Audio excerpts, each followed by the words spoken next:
নমস্কার বন্ধুরা, ঐত্রিশ লাইফস্টাইল পরিবারের নতুন আরও একটি ব্লগে তোমাদের প্রত্যেককে জানাই আবারও একবার সুস্বাগতম। বড়দের জানাই প্রণাম আর ছোটদের জানাই অনেক ভালোবাসা। আশা রাখি তোমরা যে যেখানে আছো সুস্থ আছো আর ভালো আছো। শুভ সকাল বন্ধুরা, আজকে আরও একটি ব্লগ তোমাদের সঙ্গে নিয়ে শুরু করতে চলেছি। আশা রাখি আজকের ব্লগের শেষ পর্যন্ত তোমরা সঙ্গে থাকবে। এখন ঘড়িতে বাজে সকাল 7:30 মতো। তো ঘুম থেকে উঠেই আজকে কিন্তু রান্নাঘরে চলে এসেছি প্রত্যেক দিনের মতো। আজকের রান্নাটা একটু আমার পছন্দের রান্না, ও ভালোবাসে। আমার মনে হয় মাঝে মধ্যে সবসময় সংসারে সবার ভালোবাসার দিকটা নজর রাখার পাশাপাশি নিজের ভালো লাগার দিকগুলোকেও একটু মাথায় রেখে চলতে হয়। নিজেকে ভালো রাখার জন্য নিজের পছন্দ মতো রান্না করে নিজেকে খুশি করতে হয়। অবশ্যই তুমি যেমন সংসারের বাকি মানুষদের জন্য করবে তাদের ভালো লাগার কিছু, তারাও হয়তো তার রিটার্নে তোমার জন্য ভালো লাগার কিছু করবে, কিন্তু যতক্ষণ না তুমি নিজেকে ভালোবেসে নিজেকে ভালো রাখবে ততক্ষণ পর্যন্ত কেউ তোমার গুরুত্বটা ঠিক ততটা দেবে না। তাই রান্না আজকে যেগুলো করেছিলাম, আমার যেটা ইচ্ছে হয়েছিল সেগুলোই করেছিলাম। বেশিরভাগ দিন ওর সঙ্গে ওকে আগে বলেই তারপরে করি, এবং ওই হয় যেগুলো হয় দুজনের পছন্দ মতোই হয়। তবে আজকের রান্নাটা আজকের রান্নাগুলো যেটা হয়েছে সেটা আমার ভীষণ ভীষণ পছন্দের। তো দেখতেই পাচ্ছ, কথা বলতে বলতে কিন্তু আমার রান্না মোটামুটি সব কমপ্লিট হয়ে গেছে। ওইদিকে কাঁঠালের বীজ পাঠিয়েছিল মা, অনেক পাঠিয়েছিল। তো ভাজাটা খেতে ভীষণ ভালো লাগে, আমি তো ভালোবাসি, ও ভীষণ ভালোবাসে খেতে। তো সেটাকেই একদম কড়াইয়ে বসিয়ে দিয়ে এসেছি। ওটা ভাজতে একটু সময় লাগে, আর একটু গরম গরম ভাজাটা খেতে ভালো লাগে, কিন্তু কিছু করার নেই। ও যেহেতু অফিসে নিয়ে যাবে, তো ওখানে নিয়ে যেতে যেতে সে স্বাভাবিক, ও যখন খাবে তখন খাবারটা ঠান্ডাই হয়ে যায় একদম। যদিও বা ওখানে অফিস ক্যান্টিন রয়েছে, তো সেখানে রান্না বা গরম করার ব্যবস্থা আছে, কিন্তু এইসব ভাজাভুজিগুলো কি আর তখন গরম করে খাওয়া যায়? যাই হোক, পেঁয়াজটা ভেজে নিয়েছিলাম, আলুটা মাখবো। এই যে আলু মাখা এত ভালো লাগে খেতে, সঙ্গে যদি থাকে মুসুরির ডাল, তো সেগুলোই করেছি। আর ওর লাঞ্চ বক্স রেডি করে দিলাম। লাঞ্চ বক্স রেডি করে দেওয়ার পর ও কিন্তু এবার অফিসের জন্য রওনা দিয়ে দিল। আজকে একটু সকাল সকালই গেল, কেননা বাস টাস টাইমে পাওয়া যায় না, একটু আগে বেরোলে ওর অফিস পৌঁছতে সুবিধা হয় বলে। তো অফিস বেরিয়ে যাওয়ার পরেই চলে এসেছি এবার বিছানাটাকে ঝাড়টার দিয়ে গুছিয়ে নেওয়ার জন্য।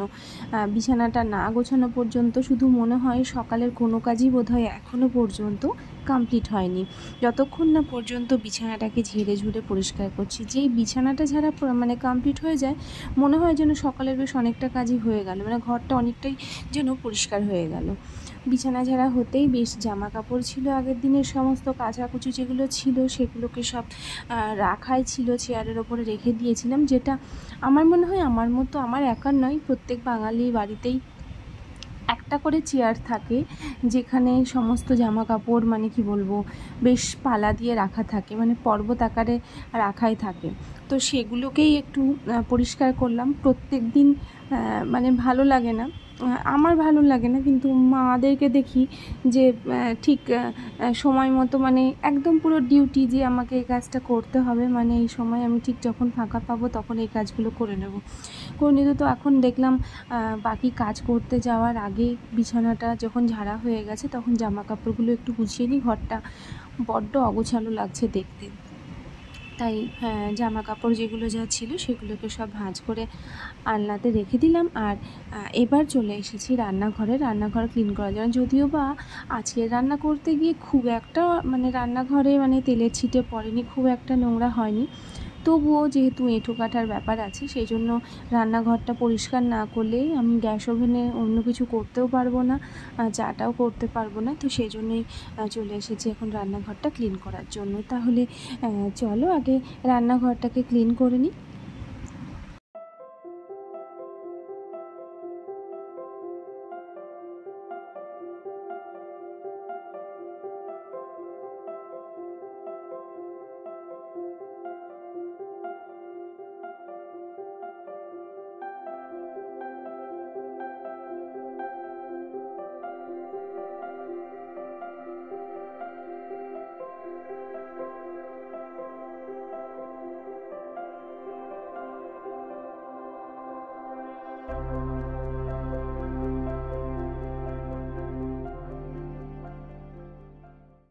রান্না করতে করতে যতই বাসন ধুয়ে নিই না কেন, যখন মানে কাজের বাসন ধোয়ার কাজটা আসে তখন দেখি বাসন কম কিছু নেই। মানে আমি আগেও হয়তো দেখা যাচ্ছে প্রায় 10-15টা ধুয়ে নিয়েছি, তারপরেও দেখি যে না, এখনও 10-15টা আছে ধোয়ার মতো।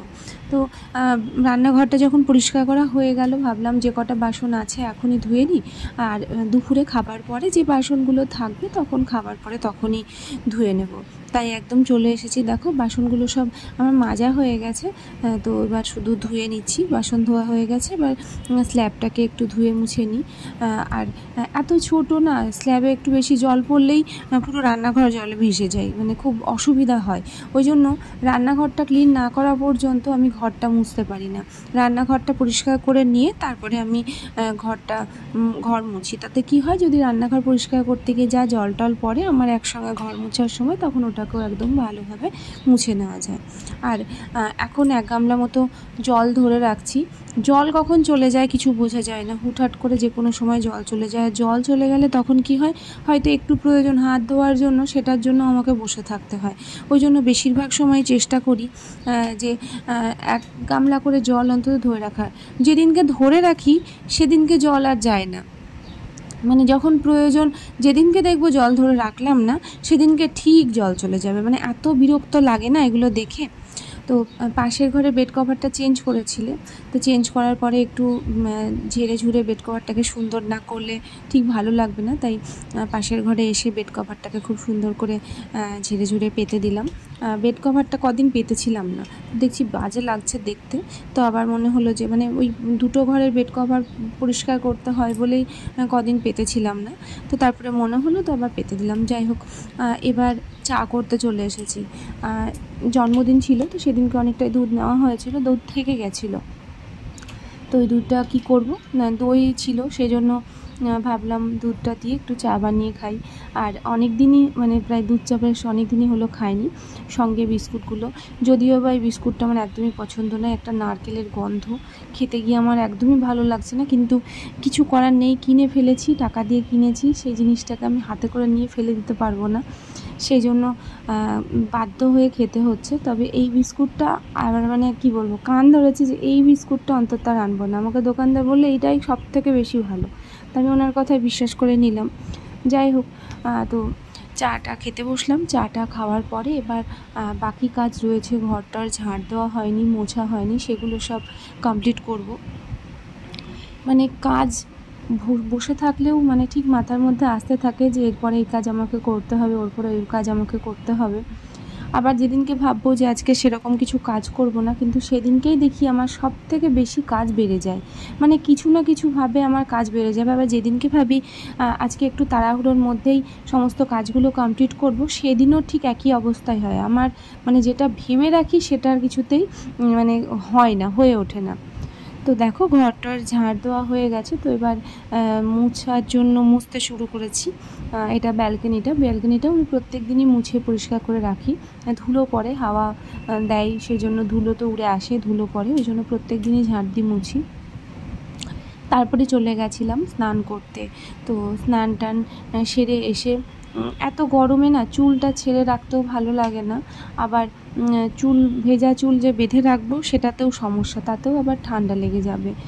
ওই জন্য চেষ্টা করি যে যতক্ষণ সম্ভব একটু বেঁধে রাখা, তারপরে যখন কাজটা সেরে নিয়ে তারপরে চুলটা খুলে দিই, ঝটপট চুলটা শুকিয়ে নেওয়ার চেষ্টা করি। চুলটা শুকিয়ে গেল মানেই একটা ক্লাচার দিয়ে একদম পুরো মাথার ওপরে বেঁধে তারপরে করি। তো যাই হোক, এবার চলে যাব ঠাকুর পুজোটা দেওয়ার জন্য। ঠাকুর পুজোটা দিয়ে নিয়ে তারপরে আমি একদম কিন্তু খাবার খেতে চলে যাব। তাহলে ঝটপট আগে পুজো দিয়ে নিই, তারপরে চলো খাবারটাও খেয়ে নিই দুপুরের।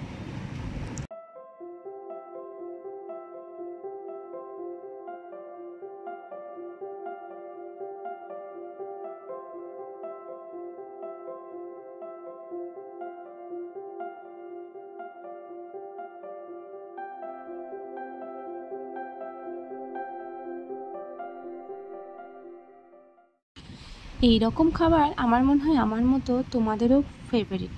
তো যাই হোক, খাওয়া দাওয়া তো হয়ে গেছে। তো বাসন টাসন যেগুলো যা ছিল আর ফেলে রাখবো না, এগুলো সব ধুয়ে নিলাম। কেননা আজকে আবার বাসন ধুতে ধুতে বাইরে হঠাৎ চোখ গেল, বেশ মানে কালো ঘন মেঘ, এত গরম পড়ছিল, এটার অপেক্ষাতেই মানে সবাই আমরা ছিলাম যে কখন একটু আকাশে কালো মেঘ দেখব, কখন একটু বৃষ্টি হবে। মানে বেশি বৃষ্টিরও দরকার নেই, একটু বৃষ্টি হয়ে একটু ঠান্ডা হোক, একটু অন্তত শান্তি পায়। আমরা তো না হয় বাড়িতে থেকে সারাক্ষণ ফ্যানের হাওয়া খাচ্ছি, কিন্তু যারা রাস্তায় ঘাটে মাঠে যাচ্ছে তাদের কষ্টটা মানে আমাদের থেকেও মারাত্মক রকমের। আর যা গরম পড়ছে না, মানুষ রাস্তাঘাটে বেরিয়েও এত অসুস্থ হয়ে পড়ছে, এত মানে দুর্ঘটনা ঘটে যাচ্ছে। ওই জন্য সত্যি খুব মানে সারাক্ষণ টেনশন হয় সবার জন্য।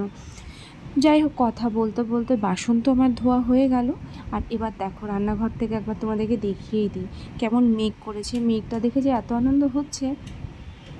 তারপরে ঘরে জানলার ধারে এসে দাঁড়াতেই দেখি খুব সুন্দর ঠান্ডা ঠান্ডা হাওয়া দিচ্ছে। চুলটাও শুকানো হয়েছিল না, ভাবলাম আজকে আর ফ্যানের হাওয়াতে চুল শুকানো নয়, আজকে বাইরে প্রকৃতির হাওয়াতেই চুলটা শুকানো যাক। ভীষণ ভালো লাগছিল দাঁড়িয়ে থাকতে। মানে এইরকম বৃষ্টি আসার আগের মুহূর্তটা এত যে ভালো লাগে সেটা বলে বোঝানো যাবে না, ভীষণ ভালো লাগছিল। যাই হোক, কথা বলতে বলতে দেখি ঝমঝমিয়ে বৃষ্টি চলে এলো। তো বৃষ্টি টিষ্টি দেখে আমি তো একটা টানা ঘুম দিলাম। আর তারপরে সন্ধ্যা হতেই ঠাকুরের কাছে কিন্তু সন্ধ্যাদীপ দেওয়ার জন্য চলে এসেছি। আর ঠাকুরের কাছে সন্ধ্যাদীপ দিয়ে এইবার আমার কাজ আছে, যে কাজটা প্রত্যেক মাসে করতে হয়। এই কাজটা প্রত্যেকটা মেয়েকেই, মানে গৃহবধূ বা হাউসওয়াইফ, এই যে মাসকাবারি বাজার আসে সেগুলোকে তুলে রাখা, ঠিক করে রাখা, এবং কোন জিনিসটা কতটা আছে কি নেই সেই জিনিসগুলোকে মাথায় রাখা। এই মানে কৌটোগুলো, এইগুলোর মধ্যেই আমি সমস্ত জিনিস চেষ্টা করি রাখার। তো এগুলো অনেক দিন হলো আমার পরিষ্কার করা হয়নি। মানে হয় না যে মশলা টশলা রাখলে অনেক কিছু পড়ে যাইতে চায়, অনেকটা মানে কী বলবো, কেমন যেন হয়ে থাকে। তো সেগুলো ভেবেছিলাম আজকে যে এগুলো সব পরিষ্কার করব, ঢেলে সমস্ত পরিষ্কার করে আবার সুন্দর করে গুছিয়ে রাখবো। কেননা গুছিয়ে না রাখলে যখন দরকার হয় তখন জানি ওই জিনিসটা আছে, কিন্তু তাড়াহুড়োর মধ্যে সেটা আর খুঁজে পাই না। এমন কতদিন হয়েছে যে আমি জানি পোস্ত রেখেছি, পোস্ত আছে, কিন্তু যখন প্রয়োজন হয়েছে আর খুঁজে পাইনি, তখন আবার বাজার থেকে আনতে হয়েছে। তো সেই জন্য সমস্তটা পরিষ্কার করে, কৌটো যেগুলো ছিল সমস্তগুলো পরিষ্কার করলাম। পরিষ্কার করে এক একটা জিনিসকে এক একটা কৌটোর মধ্যে রাখলাম, মানে রাখবো আর কি। কেননা এই যেমন তেল ও বাজার করে নিয়েছে, তো আমি ছিলাম না তখন, আর কি গ্রসারি সব অর্ডার করেছিল। তো দেখেও নি যে কী কী আছে না আছে, ওর মতো যেমন প্রত্যেক মাসে বাজার করে সেরকমই করে দিয়েছে। তো তারপরে এসে দেখি যে যে জিনিসগুলো রয়েছে সেগুলো আবার ডবল করে অর্ডার করা হয়ে গেছে। যাই হোক, একদিকে ভালো যে এটা রাখা থাকবে, পরের মাসে আর এগুলো কিছুই করতে হবে না, যেটুকু প্রয়োজন হবে সেটুকু করে নেব। তেল আর লবণ, মানে কি বেশ কিছু জিনিস যেগুলো বেশি করে একটু রাখা আমার মনে হয় বাড়িতে উচিত। তেল, লবণ, চাল, ডাল, এগুলো থাকলে যদি কখনো কেউ এসেও পড়ে হঠাৎ করে, বা কোনো প্রবলেমে হয়তো বাজার করা হলোও না, তাহলে কিন্তু এগুলো থাকলে কিন্তু চালিয়ে নেওয়া যায়। তো যাই হোক, তেলগুলোকে তুলে রাখছি। এত পিঁপড়ে, ও গ্রসারিটা বাজারটা করে রেখে দিয়েছিল, তো তার মধ্যে চিনিটা ছিল, চিনিটাতে এত পিঁপড়ে ঢুকেছে। এখন ওই চিনিটাকে আমাকে আলাদা করে সব থালার মধ্যে ঢেলে পুরো পিঁপড়ে বার করে তারপরে রাখতে হবে। তো দেখো, কথা বলতে বলতে অনেকটাই গুছিয়ে নিয়েছি, বাকি যেটুকু আছে চলো সেটুকুকেও সুন্দর করে গুছিয়ে আগে তুলে নিই।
মোটামুটি যেগুলো যা তোলার হয়ে গেছে, এবার দেখো এগুলো সব ওই ভীম জেল টেলগুলো রয়েছে, আর সার্ফ আছে, আর রয়েছে ব্যাগের মধ্যে, আর আছে চালটা আছে। তো চালটা এখন ঢালবো না, আর এগুলো সব রাখাই থাকবে, কেননা সার্ফটা রয়েছে, যখন প্রয়োজন হবে তখন আবার সেগুলোকে কন্টেনারের মধ্যে তখন ঢেলে নেব। যাই হোক, এগুলো সব পরিষ্কার করতে করতে শেষ করতে ও চলে এসেছিলো। তো আজকে বললো বৃষ্টি টিষ্টি ওয়েদারটা দেখে ও বলেছিল আজকে একটু চপ মুড়ি খাবে রাত্রে। তো বাজারে সব দোকান বন্ধ, তো আমি বললাম যে ঠিক আছে তাহলে চলে এসো, বাড়িতেই বানিয়ে দিচ্ছি। তো পেঁয়াজি বানিয়েছিলাম, পেঁয়াজি বানিয়েছি, আর তার সঙ্গে বেগুনি। পেঁয়াজিগুলো মানে এর আগেও বাড়িতে বানিয়েছি, তবে বাইরের পেঁয়াজি আর বাড়ির পেঁয়াজির মধ্যে অনেক পার্থক্য। বাড়ির পেঁয়াজিগুলো এত টেস্টি হয় আর খেয়ে কোনো সমস্যা হয় না, কিন্তু বাইরের তেলে ভাজা একটা খেলে না অ্যাসিডিটি হবে। তো গরম গরম বেগুনি, সেই সঙ্গে পেঁয়াজি, তার সঙ্গে ছোলা সেদ্ধ দিয়ে, ছোলা বাদাম দিয়ে আর কি মুড়িটা মাখা, দারুণ খাবার। মোটামুটি তখন ঘড়িতে বাজে ওই 9:30 বেজে গেছে। তো মুড়িটা খাওয়ার পরে আর রাত্রের খাবার খেতে হবে বলে মনে হচ্ছে না, কেননা এত কিছু ভাজাভুজি খাওয়ার পরে রাত্রে আর কিছু খাওয়াটা ঠিক হবে না। রাত্রের খাবারটা একটু হালকা খাবার খাওয়াই, মানে যতটা মানে কম খাওয়া যায় ততই ভালো। তো মাঝে মধ্যে এইরকম মানে এই খাবারগুলো খেতে সত্যিই ভালো লাগে। বন্ধুরা, আজকের ব্লগ তবে এখানেই শেষ করি, আর বড় করছি না। তোমাদের সঙ্গে আমার আবারও দেখা হবে আমার পরবর্তী ব্লগে। ততক্ষণ পর্যন্ত তোমরা একটু অপেক্ষায় থেকো, আর সেই সঙ্গে প্রত্যেকে সুস্থ থেকো আর ভালো থেকো।